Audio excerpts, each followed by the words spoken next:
Hi friends, I hope you are doing well. Today we'll talk about how to fix or how to solve the problem of Glip. You go to settings.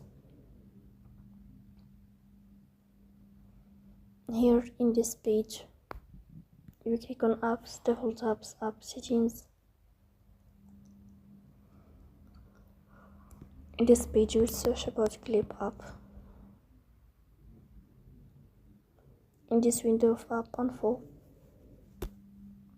you will click on first stop and you will click OK. Here we'll enter to storage. And then here we click on clear cache.